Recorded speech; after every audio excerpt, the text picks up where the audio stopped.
महर्षि में यह अनुभव ज्ञान से परमाराध्य सदगुरु महाराज की अमृत वाणी, किसी भी पवित्र जल में स्नान करो, किसी भी पवित्र जल में स्नान करो, पवित्र मंदिर में जाओ, लेकिन मन इंद्रियों के ज्ञान से ऊपर नहीं होगे। समुद्र के ऊपर में भसो, उनके अंदर तह में जाओ, गुफा में जाओ, जंगल जाओ, कहीं भी शरीर इंद्रिय मन से छूट नहीं सकते। अपने शरीर के अंदर अंदर चलो, चलते चलते शरीर की सभी जड़ रूपों को छोड़ सकते हो, चेतन में स्थिर हो सकते हो और ईश्वर दर्शन हो सकता है। गुरु भेद से अवलोकन करो, अवश्य चिराग जलेगा। गुरु भेद से अवलोकन करो मतलब देखो, अवश्य चिराग जलेगा। सूरजमुखी पत्थर को सूरज की किरणें पार करती हुई एक बिंदु होकर जहां स्थिर होती है, वहां आग जल जाती है। दृष्टियोग साधन रूप चकमक पत्थर से निकलती हुई दृष्टिधार की एक बिंदुता के स्थिर रहने पर ब्रह्म तेज का दीपक अवश्य ही जलता हुआ दिखता है। करके देखो, करके देखो, यह अवश्य होगा। जब तक कोई संयमी नहीं बनेगा, पाप कर्मों से अपने को नहीं बचावेगा, तब तक उससे ध्यान नहीं हो सकता। अतः मनुष्य को संयमी होना चाहिए, पाप कर्मों से बचना, पाप कर्मों से बचना चाहिए। आप लोग जानते होंगे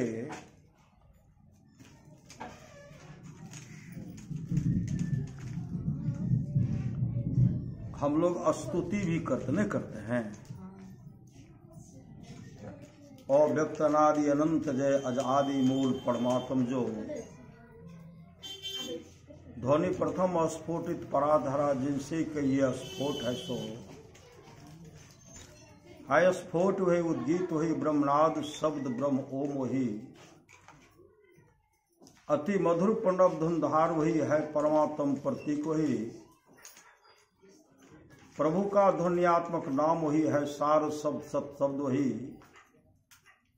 है सत्य चेतन अव्यक्त वही व्यक्तों में व्यापक नाम वही है सर्वव्यापिनी धुनि राम वही सर्वकर्षक हरि कृष्ण नाम वही है परम प्रचंडनी शक्ति वही है शिव शंकर हर नाम वही पुनि राम नाम है अगुण वही है अकथ अगम पूर्ण काम वही स्वर व्यंजन रहित घोष वही चेतन ध्वनि सिंधु अदोष वही है एक ओम शत नाम वही ऋषि सेवित प्रभु का नाम वही मुनि सेवित गुरु का नाम वही भजो ओम ओम प्रभु नाम यही भजो ओम ओम में ही नाम यही।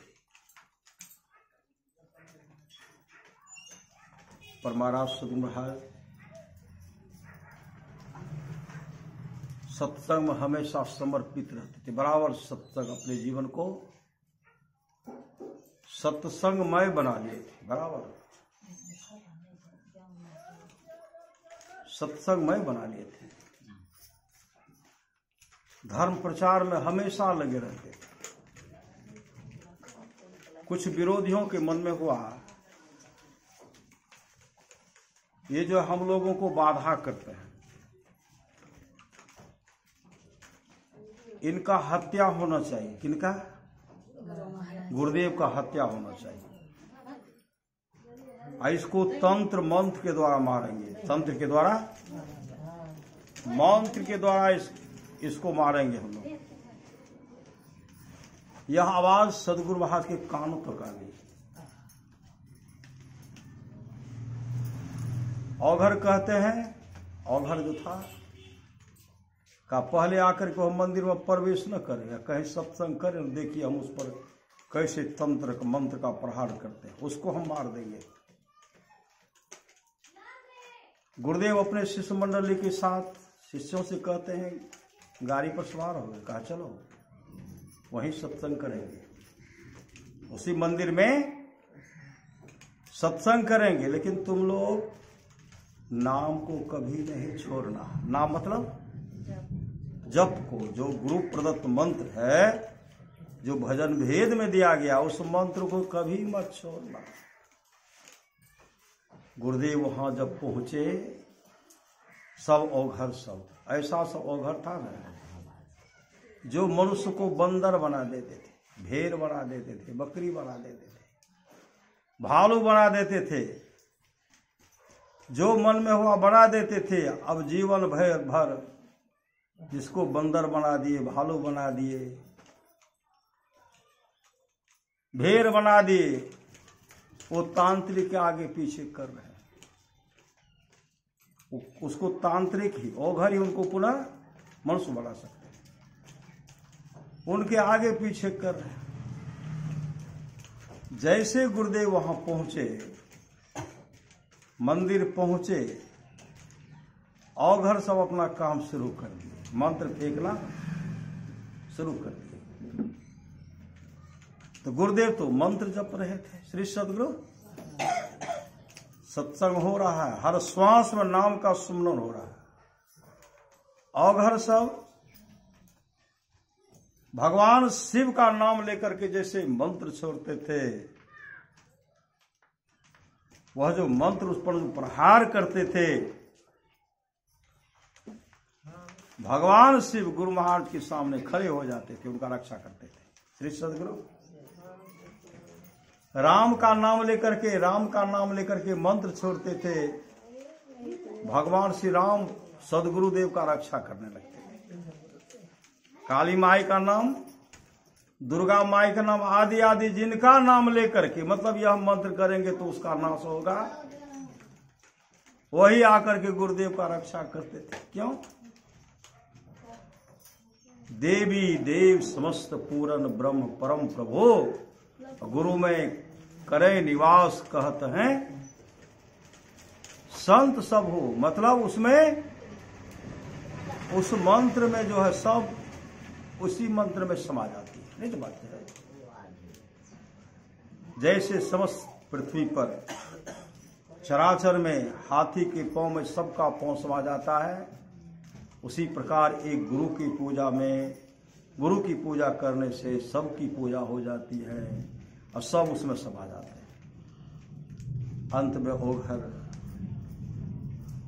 मंत्र तंत्र का जाल फेंकते फेंकते थक गए, जिनको पुकार करके मंत्र का प्रहार करते थे, वही सदगुरु महाराज का रक्षा करते थे। श्री सदगुरु, अंत में औघर सब क्या किए? सदगुरु महाराज के चरण में लिपट गए। गुरु तजी और न चित्त बसाइए, गुरु तजी और न, गुरु तजी और न चित्त बसाइए, गुरु गुरु गुरु गुरु नित्य है, जपत रहिए में ही कर जोड़ी, गुरु चरणन धरी चित्त है, गुरु सतगुरु सम हित नहीं को निस दिन करिए सेव है, तन मन आत्म रक्षक है गुरु, गुरु हिक नाम एक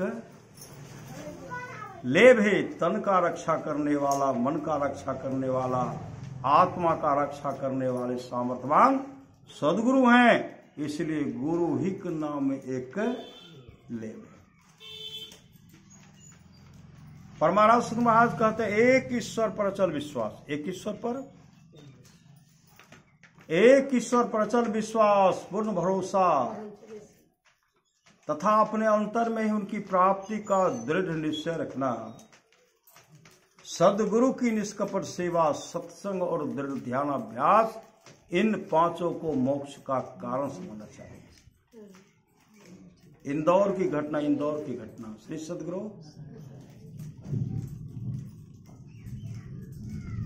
एक लड़की थी जिनका नाम था राजकुमारी।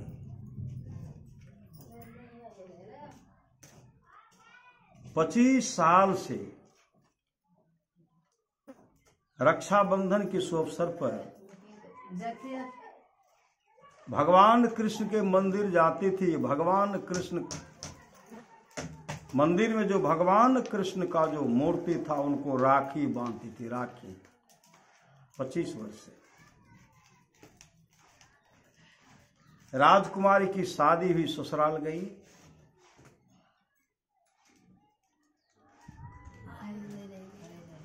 पुत्र भी हुआ, पुत्री भी हुई। श्री सद्गुरु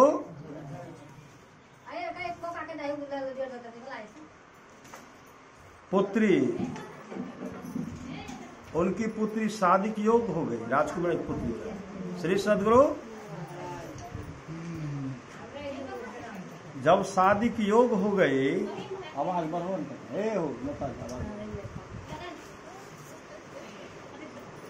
जब शादी की योग्य हो गई,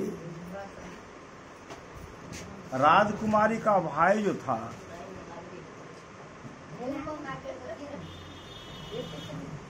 राजकुमारी के पति से अनबन हो गया।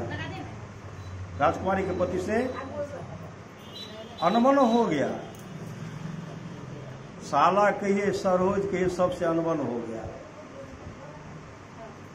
राजकुमारी का भाई कहते हैं अब हम लोग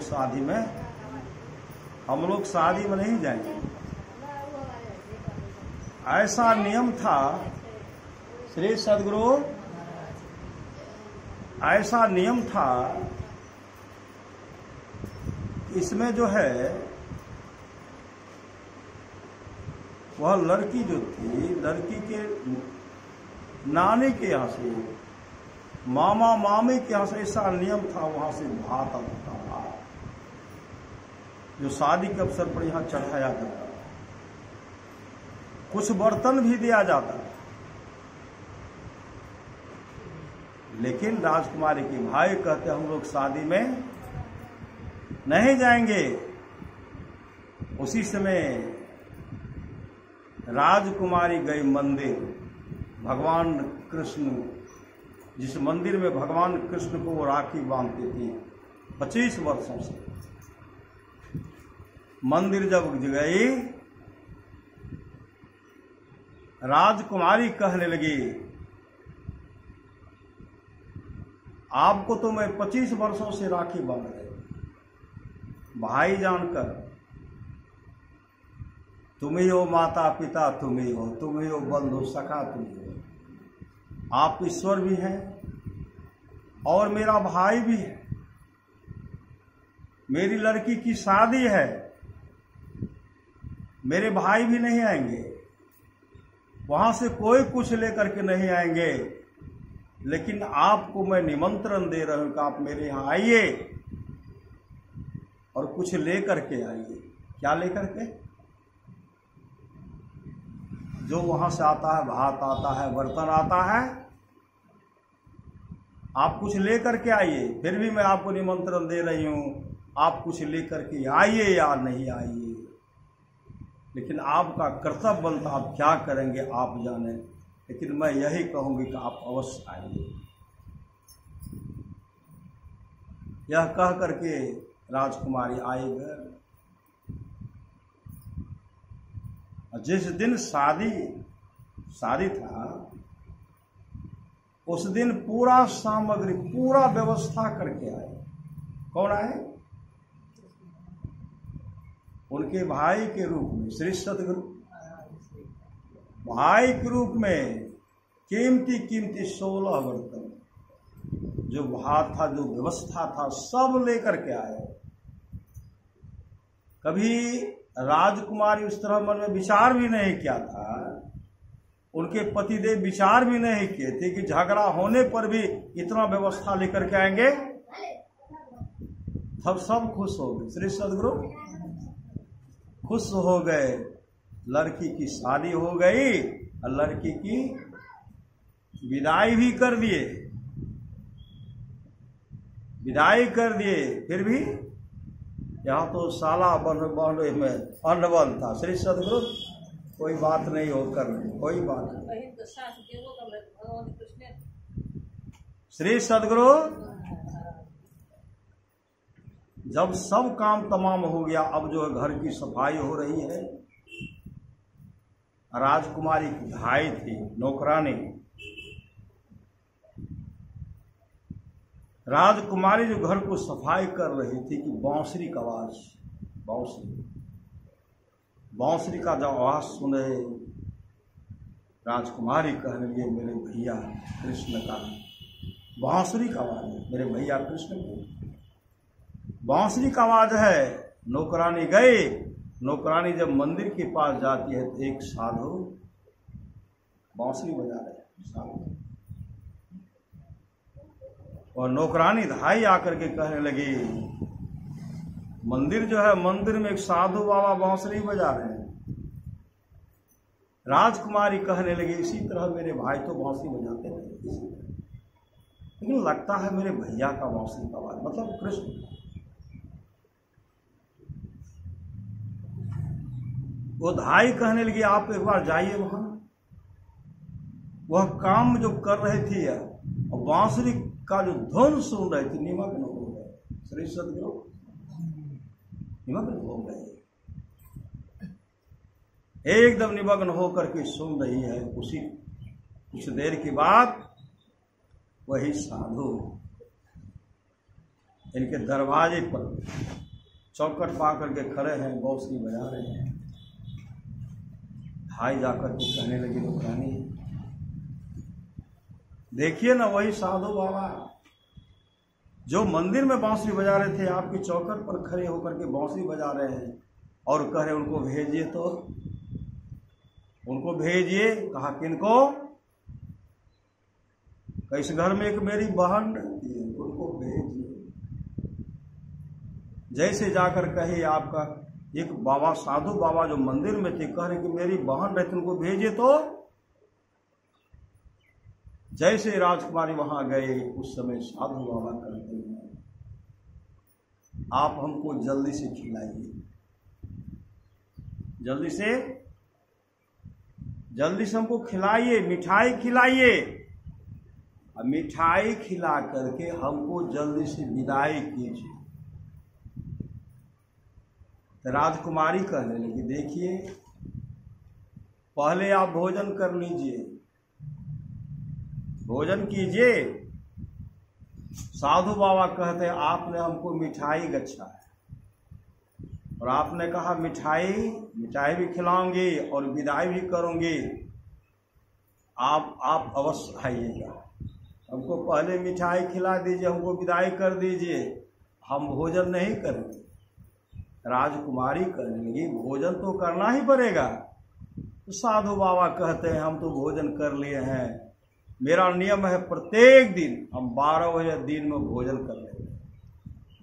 प्रत्येक दिन कब 12 बजे दिन में हम भोजन कर लेते हैं, इसलिए हम तो भोजन कर लिए, हमको मिठाई खिलाइए। तब तक मिठाई लेकर के आए, मिठाई खिलाते हैं और विदाई जब करने लगे वो साधु बाबा कहते हैं शादी अच्छा ढंग से संपन्न हुआ न? कहा मेरा भैया भी आया था, जो मेरा भैया आने वाला नहीं था लेकिन मेरा भैया आया। उससे वो साधु बाबा कहते मैं भी आया था, मैं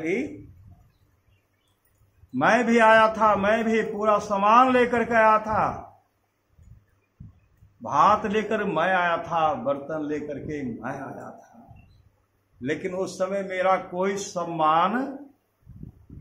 कोई मेरा सम्मान नहीं किया, कोई मुझे मिठाई नहीं खिलाया, कोई मुझे विदाई नहीं किया, इसलिए मैं पुनः आया हूं मिठाई खाने के लिए, विदाई लेने के लिए आया।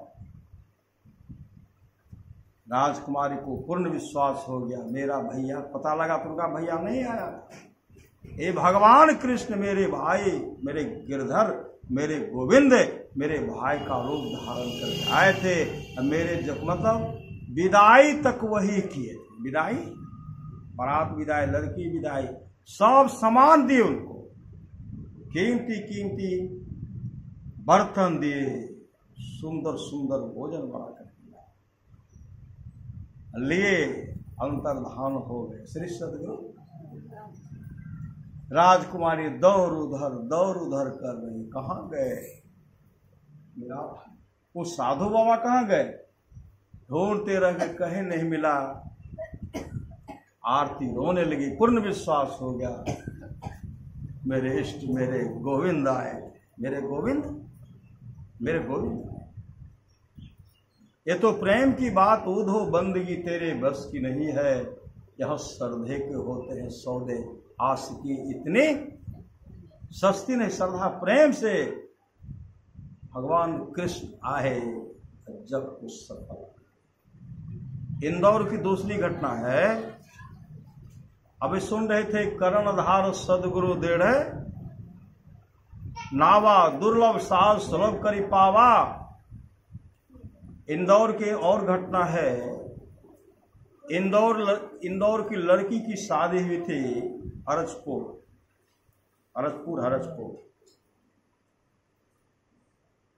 जब वह ससुराल आए, श्री सदगुरु जब ससुराल है तो क्या देखते हैं, घर में जो है महर्षि में ही परमहंस जी महाराज सब तस्वीर लिखा हुआ। सदगुरु महर्षि में ही परमहंस जी महाराज तस्वीर में लिखा हुआ। हर रूम में हर जगह देखते सदगुरु महाराज का तस्वीर। वो अपने पति से कहने लगी, इसमें जो लिखा हुआ सदगुरु महर्षि में ही परमहंस जी महाराज है, ये कौन है? हर जगह यही तस्वीर है, कौन है? उनके पतिदेव कहते हैं, मेरे इष्ट, मेरे गुरु हैं, मेरे गुरु हैं।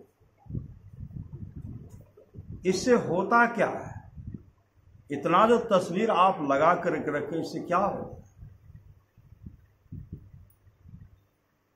है? ये सदगुरु ये रक्षा करते हैं, तन मन आत्म रक्षक है गुरु। गुरु ही का नाम एक ले भे, तन का रक्षा करने वाला, मन का रक्षा करने वाले, आत्मा का रक्षा करने वाले इस सामर्थ्यवान सदगुरु।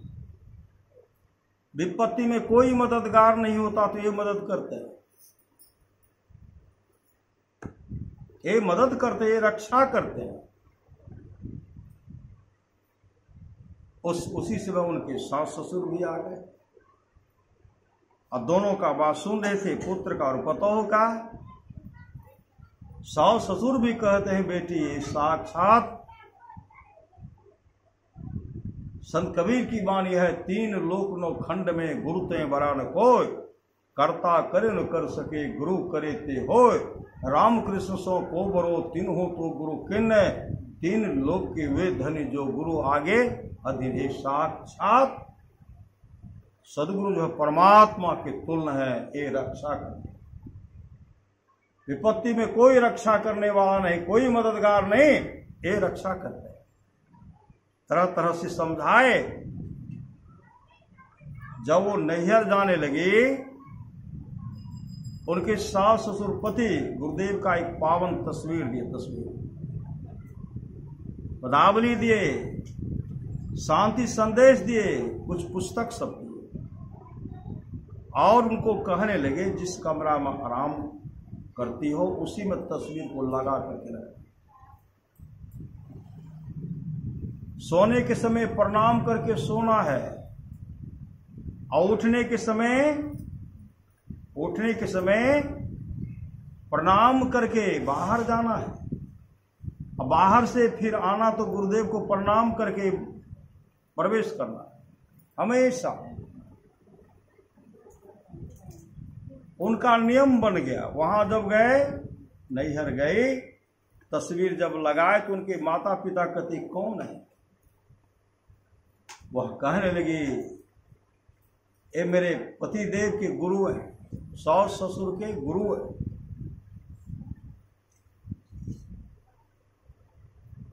रूम में लगा दिए, पावन विग्रह को लगाए।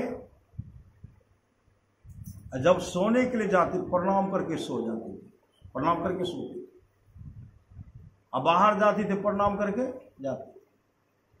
हमेशा जब भी प्रवेश के लिए रूम प्रणाम किए गए तो प्रणाम करके, गुरुधन्य है, गुरुधन्य है, गुरुधन्य है दाता दयाल, दया करें अवगुण हरे दें टाल भव जंजाल, सब मिल कहो जपते रहो जी बने रहो खुशहाल, हरदम रटो कबहू न हटो तो ही छेड़ेगा ना काल। कहते हमेशा जपते रहिए, काल भी छेड़खानी नहीं करेंगे।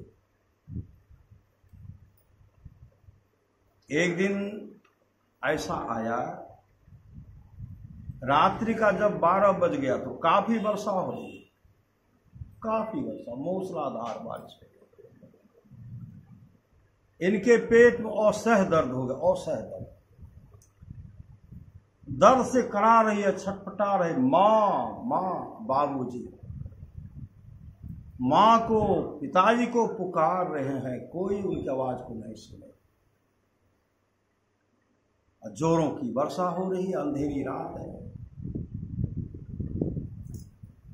अब वह समझ गए कि अब हमारी मृत्यु हो जाएगी। पेट में असह्य दर्द है, पति तो अपने घर पर हैं, मेरे माता पिता भी, सास ससुर भी नहीं, पति भी नहीं है अभी यहाँ। अब माता पिता है तो मेरी आवाज को सुनते ही नहीं है। तस्वीर को देख करके वह रो करके कहने लगे, मेरे पतिदेव मेरे सास ससुर कहा करते थे, विपत्ति में अगर कोई मददगार नहीं होता तो सदगुरु रक्षा करते।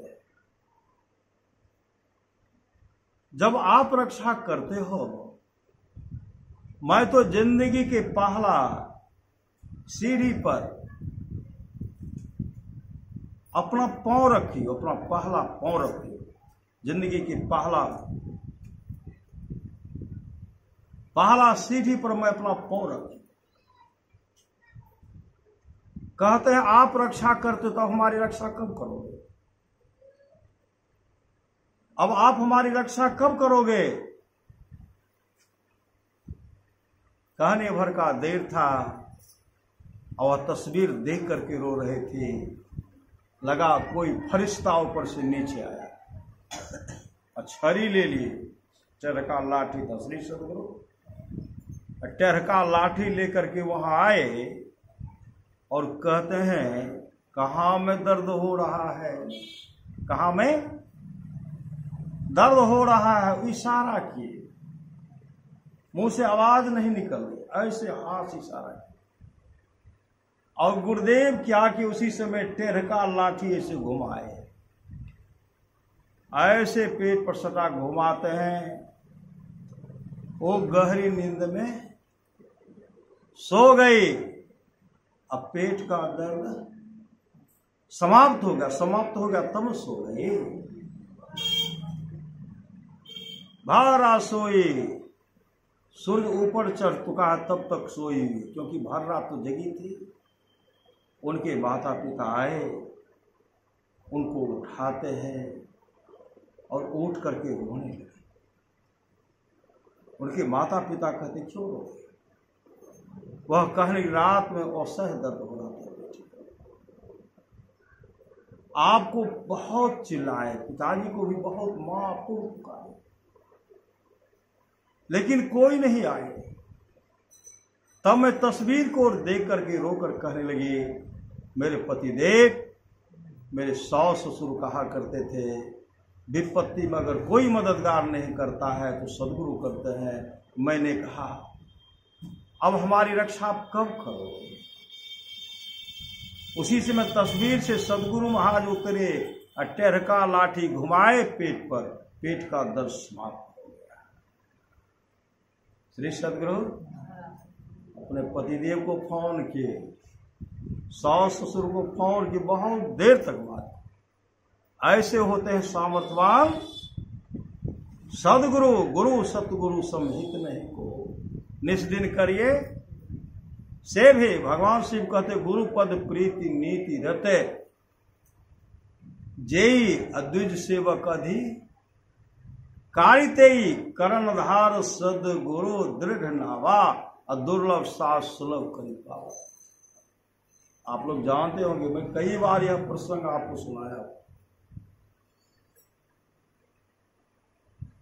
समर्थ रामदास जी महाराज जब खाते थे, भोजन करने के बाद पान खाते थे, पान, और उनको दांत नहीं था। वैसे पान में चूना देते थे तो गाल अधिक लग पड़ गया तो गाल कट जाता था, गाल कटता था।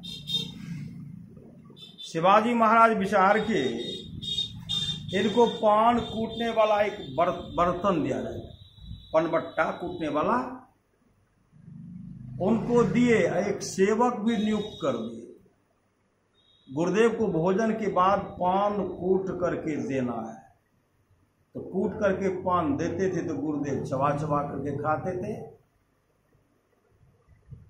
इनका इतना श्रद्धा, इनके प्रति गुरुदेव का इतना श्रद्धा प्रेम हो गया, जो सेवारत रहते थे, सेवा करते थे, कुछ विरोधी के मन में हुआ, देखते हैं गुरुदेव इनको बहुत अधिक चाह रहे हैं, इनको बहुत अधिक चाह रहे हैं, तो क्या कि वही बर्तन, पान कूटने वाला बर्तन चुरा लिए, और चुरा लिए, समय पर रहेगा तब न कूट करके देंगे, नहीं देंगे तो गाल तो कटेगा और गुरुदेव उन पर बिगड़ जाएंगे, बिगड़ेंगे। तो क्या कि वो बर्तन जो चुरा लिए, खोजते हैं, भोजन दे दिए, और जब बर्तन खोज रहे तो बर्तन मिलिए नहीं रहा। वह सेवक क्या कि उसी समय पान अपने मुंह में लेकर के चबा रहे, और चबा करके गुरुदेव को दिए, गुरुदेव हाथ में लेकर के खा गए। जिसने बर्तन चुराया था कई बार देखे कि पान अपने दांत से चबा चबा करके देता है, शिवाजी महाराज को खबर कर दी, आप जो सेवक नियुक्त किए हैं वो अपने दांत से चबा करके पान गुरुदेव को देते हैं, गुरुदेव को जूठा पान खिलाते हैं। शिवाजी महाराज कहते मैं समय पर आ रहा हूं, ऐसे को पकड़ करके रहना, ऐसे को पकड़ करके रखना, ऐसे को पकड़ करके रखना। उसी समय भोजन का समय निर्धारित समय था, उसी समय शिवाजी महाराज पहुंच गए और समर्थ रामदास जी महाराज उस समय भोजन कर रहे थे। शिवाजी महाराज बैठे हुए हैं, भोजन करने के बाद वह सेवक पान भी दिए। पान देने के बाद जो चबा रहे थे वो चबराने लगे, वह सेवक क्या कि फिर दूसरा पान ले लिए, उनको चबा रहे हैं। उसी समय शिवाजी महाराज कहते हैं जिसने गुरुदेव को पान दिया है वह पान कूटने वाला बर्तन को हाजिर करे, पान कूटने वाला बर्तन को यहाँ लावे, हाजिर करे, जमा करे, वह यहाँ उपस्थित हो। वह सेवक क्या किए, हाथ में तलवार लिए, एक थाल लेकर के आए, हाथ में तलवार है, एक हाथ में थाल है। शिवाजी महाराज वहां सामने बैठे हुए हैं और गुरुदेव बगल में बैठे हुए हैं। उसी समय ऐसे थाल को गले में सटाए और नाम का सुमरन करते हुए तलवार गले पर प्रहार किए, गला जो है कट करके थाल में गिरा, और थाल से गला गिर करके सदगुरु महाराज की मतलब समर्थ रामदास जी महाराज के गोद में थाल, सिर गिर गया, मस्तक जो गिरा, अधर नीचे गिर गया, श्री सदगुरु लथपथ हो गया, धर नीचे पड़ा हुआ है, सर जो है थाल से सदगुरु के गोद में है। और समर्थ रामदास जी महाराज उसी समय उस सेवक के मुख में जो पान था, पान को निकाल करके अपने मुख में लेकर के चबाने लगा। और उसी समय शिवाजी महाराज को बहुत बड़ा दुख हुआ, गुरु और शिष्य के प्रेम को मैंने तोड़ा, मैंने इतने समर्पित शिष्य हैं जो गुरुदेव उनके जूठन तक को खा गए, जो दांत से चबाया हुआ पान को खा गए। शिवाजी महाराज उस समय पश्चाताप करते हैं। उसी समय समर्थ रामदास जी महाराज के गोद में जो सिर था उनको लिए धर नीचे पड़ा हुआ था, और सर और धड़ को छोड़ता है और कहते उठो। उसी समय वह उठ करके सदगुरु के चरण में बैठ गए।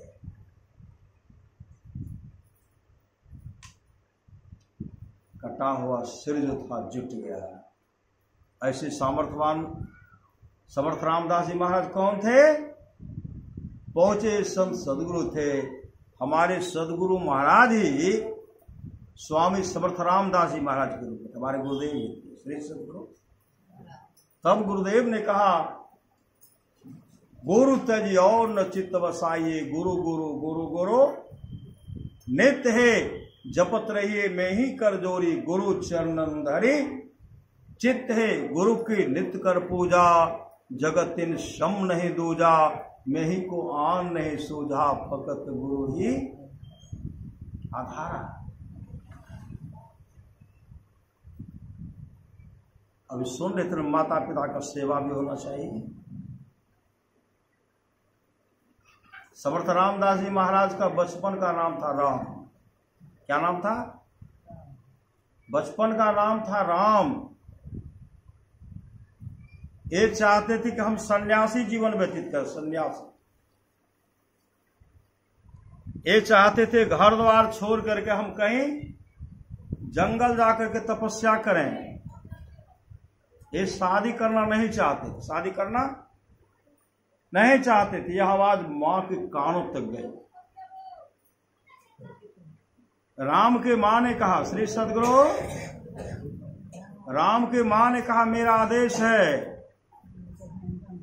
तुम मंडप पर जाने तक शादी से इनकार नहीं कर सकते। मंडप पर जाने तक, जब मंडप पर चले ही जाएंगे तो शादी से इनकार कैसे करेंगे? मंडप पर जाने तक तुम शादी से इनकार नहीं कर सकते हो। मां के बात को मान ली। एक समय ऐसा आया, राम का शादी होने वाला था। चले कहां? जा रहे शादी करने के लिए, और साथ में बारात सब भी है, साथ में बाराती सब भी है। वहां पहुंचे, बाराती सब का सेवा सत्कार किया गया। राम को मंडप पर ले गया, मंडप पर। अब मंडप पर जब ले उनको बुलाया गया तो पंडित जी राम को मंत्र पढ़ा रहे थे। ऐ युवक, तुम्हारे सिर पर एक बहुत बड़ा बोझ रखा जा रहा है, बोझ। मंत्र पढ़ रहे हैं, पंडित जी पढ़ा रहे, ये भी पढ़ रहे हैं। उसी समय कहते हैं, मैं आ रहा हूं। कहां से? 10 मिनट लिए, श्री सदगुरु 10 मिनट लीजिएगा तो कहीं रोक नहीं। 5 मिनट 10 मिनट में जितना भी हो आपको छुट्टी देगा। श्री सदगुरु, हम 5 मिनट जा रहे हैं, हम 10 मिनट जा रहे हैं। पंडित जी रुक गए। एक साला के रिश्ता में लगता है, जो साला होता है उनको साथ में लगा, एक लोटा पानी दिए। अब पानी लेकर के घर से निकले तो आगे बढ़ गए। रात का समय, श्री सदगुरु बढ़ते बढ़ते आगे बढ़ गए। वह कहते, तब तक तुम लोग यहीं रहो, तुम यहीं रहो। तो आगे बढ़े। अंधेरी रात थी, आगे बढ़े। वहां क्या करेंगे? वो 10 मिनट पकाना क्या करेंगे? लोटा को वहीं पानी को उलट दिए, भागे तो कहां भागे जंगल की ओर लिए। सदगुरु की शरण में चले गए। सदगुरु की शरण में चले गए। अब देख रहे हैं कि अभी तक आ नहीं रहा है। वो जो साथ में गए तो वह भी बैठा हुआ है। बहुत विलम्ब हो गया ढूंढने के लिए। जब आए कहते, कहाँ गया? देख लड़का बैठा। का वो कहा आगे गया है। वहां गए तो लोटा में पानी नहीं है। वो कहाँ चले गए? वापस आए, घर आए तो हुआ कि नहीं, लड़का तो भाग गया। श्री सदगुरु, लड़का कहाँ चला गया? लड़का तो भाग गया। सब बारात वापस आए और माँ का इकलौता पुत्र था राम। माँ का इकलौता पुत्र था राम। जब माँ के कान में आवाज गई, मेरा राम भाग गया, अपने पुत्र की याद वो माधोरे राम, नाम भी बढ़िया रखे श्री सदगुरु ने, इतना सुंदर राम। राम राम राम पुकार रहे, राम राम का रट लगा रही हैं। धीरे धीरे मां राम की याद, अपने पुत्र की याद में आंसू बहाती बहाती उनकी आंख बह गई, दोनों आंख खराब हो गई। श्री सदगुरु आंख बह गई, आंख से दिखलाई नहीं पड़ा। 12 वर्ष के बाद उसी गांव के आसपास में दूर हट करके एक गांव में सत्संग हो रहा था। सत्संग भगवान श्री राम की वाणी है, भगति सुतंत्र सकल सुख खाने अबेनु सत्संग न पावे प्राणी। वहां प्रवचन जो कर रहे थे, यह जो अब राम से हो गया था समर्थ राम, बचपन का नाम था राम, और जब बड़े हो गए, बड़ा बड़ा दाढ़ी, बड़ा बड़ा बाल, बड़ा बड़ा मोछ, अब हो गए वो समर्थ राम। समर्थ रामदास जी महाराज के नाम से जाने जाने लगे, लोग उनको जानने लगे। उनका जो प्रवचन सुन रहे थे, प्रवचन कर रहे थे, उस सत्संग में राम का मतलब समर्थ रामदास जी महाराज का चाचा भी आए। उनका चाचा जो प्रवचन सुन रहे हैं तो कहते हैं ये तो लगता है मेरे राम का ही आवाज है, मेरा राम है। लेकिन मेरे राम को तो दाढ़ी नहीं था, बाल नहीं, इतना बड़ा बड़ा बाल दाढ़ी नहीं था। मेरे भतीजा का नाम तो राम था, ये अपने को समर्थ राम कहते, समर्थ राम। ये लगता है कि मेरा ही भतीजा है। सत्संग समाप्ति के बाद उनके चाचा जी वहां पहुंचे, और चाचा जी पहुंचे तो कहते हैं बाबा, ऐसे हाथ जोड़े, बाबा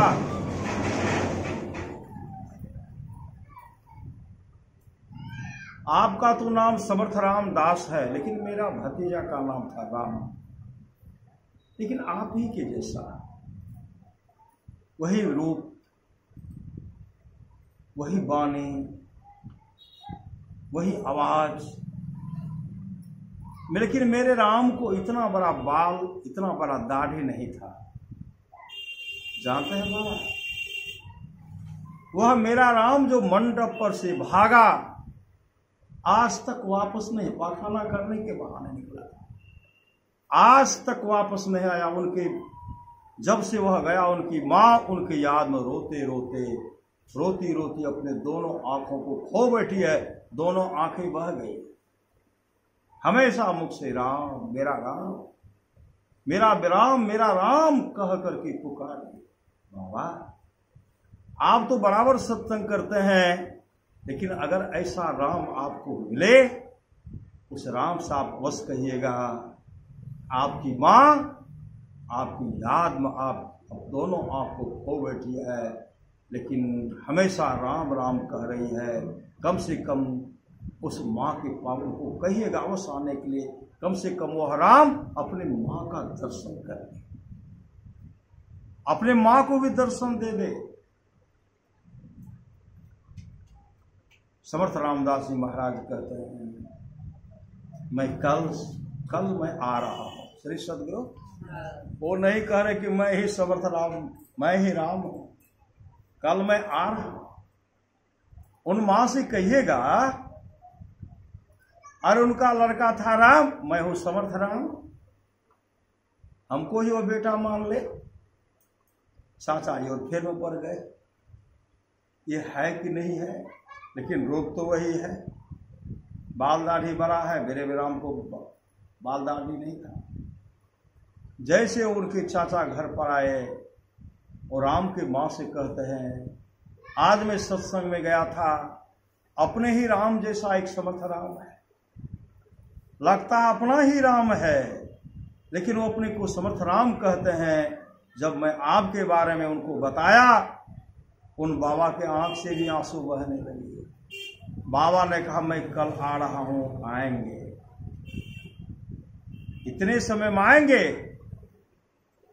अब तो माँ जार बेजा राम राम भर रात, राम राम राम राम का रट लगा रही है। सुबह जब हुआ, वह टहलते हुए आए और कहते, समर्थ रघुवीर की, समर्थ रघुवीर की है कोई मां, है कोई मां, है मां। उसी समय मां अपने पुत्र की आवाज को पहचान गए, मेरा ही राम है। कहा राम, मैं यहां हूं बेटा, मैं यहां हूं। समर्थ रामदास जी दौड़ करके आंगन गए। तब तक मां तो अंधी हो चुकी थी, आंखें बह गई थी। जैसे मां उड़ती है, घर में एक मोटा खंभा था, उसमें टकराया और टकराने के बाद मां फिर धरती पर घरे में गिर गई। तब तो समर्थ रामदास जी दौड़ करके छलांग लगा कर घर में प्रवेश किए, अपने मां को गोद में उठा लिया, गोद में उठा करके गोद में बैठाया। गोद में जब बैठाए, समर्थ रामदास जी अपनी मां के आंख को इसे सहलाते, ऐसे सहला रहे। वह मां कहने लगी, मेरा राम भी शादी करते करते भाग गया था, मेरा राम कहां है, नहीं है कोई ठिकाना, मेरा राम कहां चला गया। अगर मेरा राम रहता, मैंने इन आंख से मैं अपने राम को देख पाती, नाक से, लेकिन करूं तो क्या करूं, मेरी दोनों आंखें तो बह गई। उन पुत्र राम की याद मेरी आंखें बह गई हैं। उस समय समर्थ रामदास जी कहते, मां मैं आपका ही राम, मैं आपका ही राम हूं, और इस आंख से आप अपने राम को देखेंगी। उसी समय मां हाथ बढ़ाती है, दाढ़ी बाल। कहा, मेरे राम को तो दाढ़ी नहीं था, आपको तो दाढ़ी है। काश मेरी आंख नहीं बहती थी, इस रूप में भी मैं अपने राम को देखती। समर्थ रामदास जी महाराज कहते, मां इस आंख से तू अपने राम को देखेगी। मंत्र का सुमरन करते हुए जैसे समर्थ रामदास जी महाराज अपने मां के आंख पर ऐसे हाथ को सहलाते हैं, उसी समय ज्योति आ गई। ज्योति श्री सदगुरु देखने की दृष्टि आ गई, आंखें खुल गई, अपने राम को देखती, अपने राम को देखती है। और मां की आंख की ज्योति नहीं खोल दी, मां की आंख की दिव्य दृष्टि भी खोल दी, दिव्य दृष्टि। और मां को मोक्ष धाम का अधिकारी बना दिए। समर्थ रामदास जी महाराज की मां भी मोक्ष को प्राप्त। ऐसे जो समर्थ रामदास जी महाराज के रूप में थे, तो हमारे सामर्थ्यवान सदगुरु संत महर्षि में ही परमहंस जी महाराज ही समर्थ रामदास जी महाराज के रूप में थे। उस रूप में भी अपने मां का सेवा की। श्री सदगुरु गुरु ही तू है, गुरु की तू है, गुरु ही जीव की। बिना गुरु की कृपा पाए नहीं जीवन उधारा है। फंसी श्रुति आई हम फांसी, अयम सुधी आपने नासे, भई भव सोग की बासी, कठिन जहते उधारा है। गुरु ही तू है, गुरु पितु है, गुरु ही जीव की मृत्यु है। गुरु सम कोई नहीं दूजा, जो जीवों को उधारा है। गुरु की नित्य कर पूजा, जगत इन सम नहीं दूजा। मैं ही को आन नहीं सूझा, फकत गुरु ही आधारा। इसलिए गुरु की नित्य कर पूजा, जगत इन सम नहीं दूजा। मैं ही को आन नहीं सूझा, फकत गुरु ही आधारा। समर्पण होकर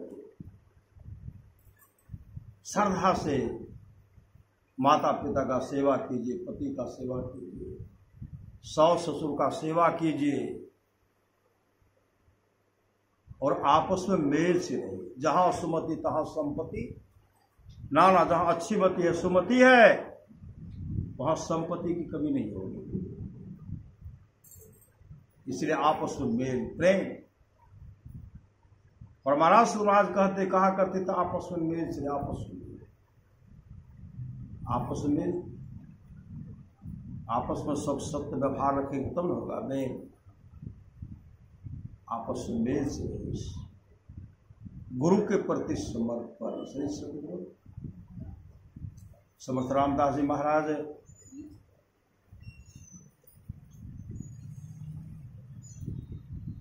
कुछ लिख रहे थे। श्री सदगुरु कुछ लिख रहे थे, पढ़ भी रहे थे। एक बहन थी श्री सदगुरु जिनका पति संसार से चल बसा। वो पति के साथ सती होने के लिए जा रहे थे। पति के लाश को लेकर के जा रहे हैं, पीछे पीछे से इनको लेकर के जा रही, ये भी जा रही पति को अग्निदान करने के लिए। उसी समय वो दौड़ करके समर्थ रामदास जी महाराज के पास पहुंच गए। जैसे समर्थ रामदास जी महाराज के पास गए, समर्थ रामदास जी पढ़ रहे थे, कुछ लिख भी रहे थे। जैसे वहां जाकर उनको प्रणाम किए, इनको देखे भी नहीं, समर्थ रामदास जी महाराज के मुख से निकलता है अष्टपुत्र भाव। अष्टपुत्र भाव मतलब तुम 8 पुत्रों की मां बनेगी, तुम 8 पुत्रों की मां बनेगी। वह बहन कहने लगी बाबा मैं अपने पति के साथ सती होने के लिए जा रही, मेरे पति को श्मशान घाट ले जा रहे हैं, अग्निदान करने के लिए जा रहे हैं। और मेरे पतिदेव जब संसार में नहीं रहे, आपने मुझे आशीर्वाद दिया है, बाबा अपने आशीर्वाद को आप वापस ले लीजिए। समर्थ रामदास जी महाराज कहते मैं जो आशीर्वाद दिया हूं वह फलीभूत होगा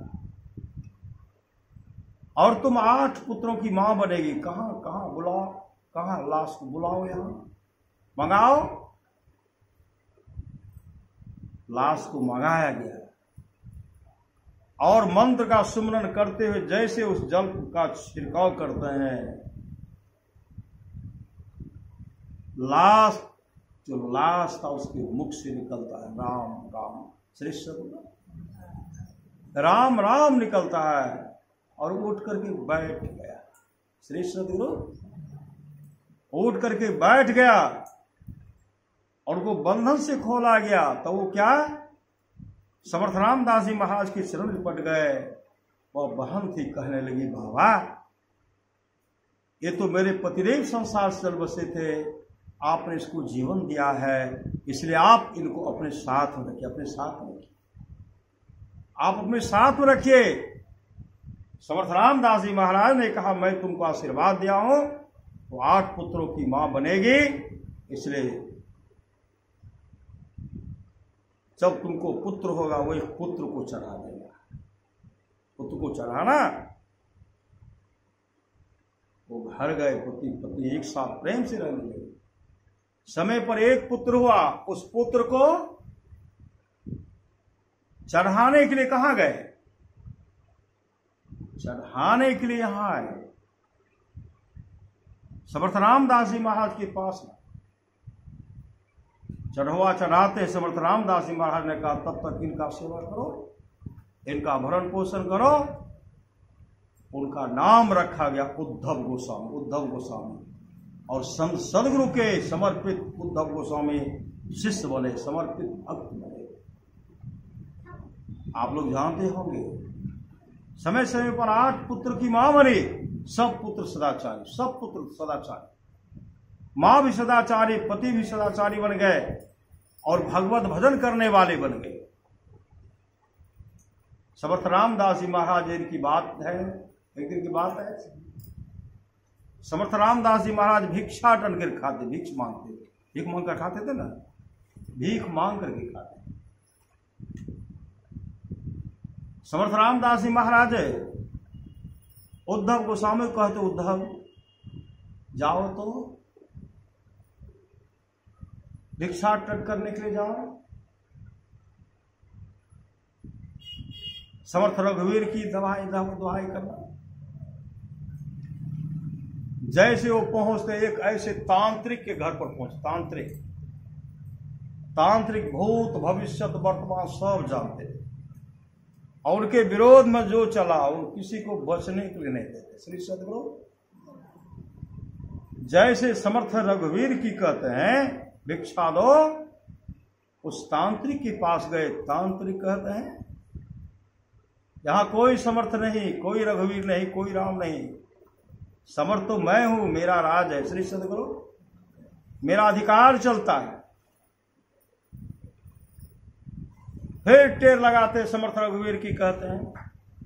उसी समय तांत्रिक को श्राप दे दिए, कल का सूर्योदय तुम नहीं देख पाओगे, कल का सूर्योदय तुम नहीं देख पाओगे। जैसे कहते कल का सूर्योदय तुम नहीं देख पाओगे, उसी समय उद्धव गोस्वामी भिक्षा पात्र लिए और सदगुरु के चरण रखते हुए कहते सदगुरु हे गुरुदेव,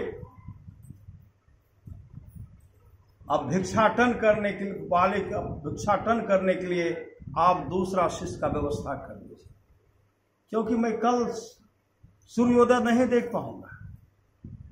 एक तांत्रिक ने मुझे श्राप दे दिया। कहा अमुक जगह आओ,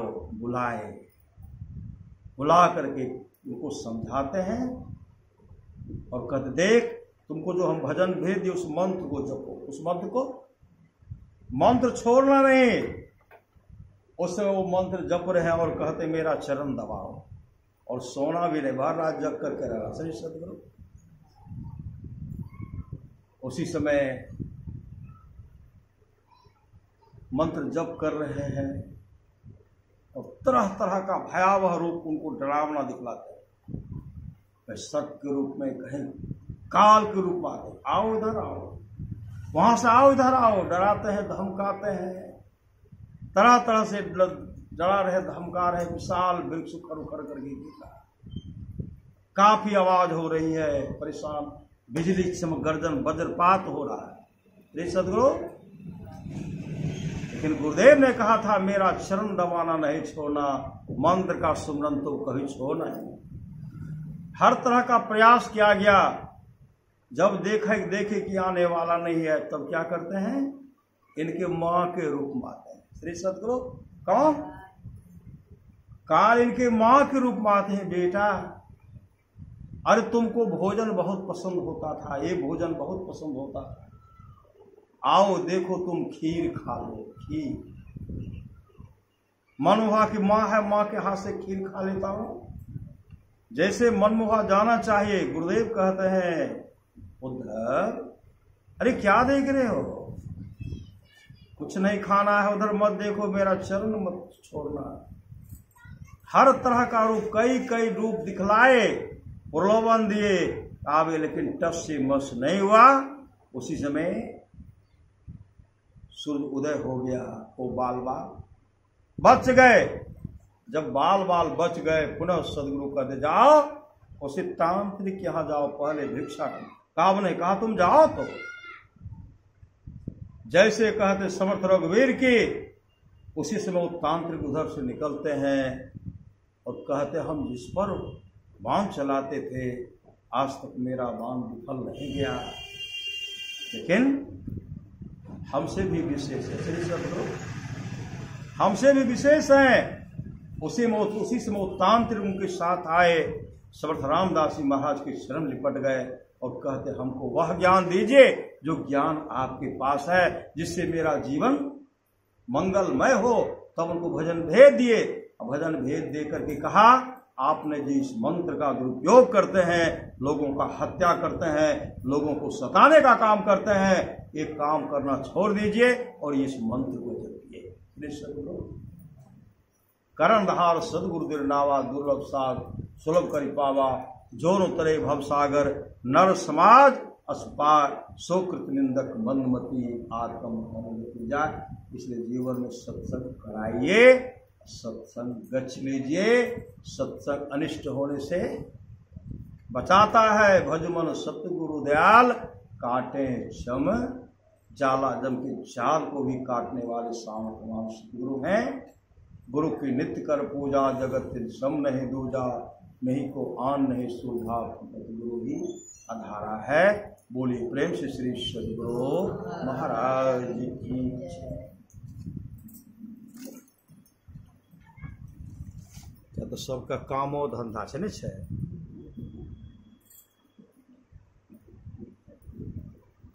यूट्यूब पर भेजबै। जब तक धरती तब तक रह। तो सत्संग में सद्गुरु महाराज की जय।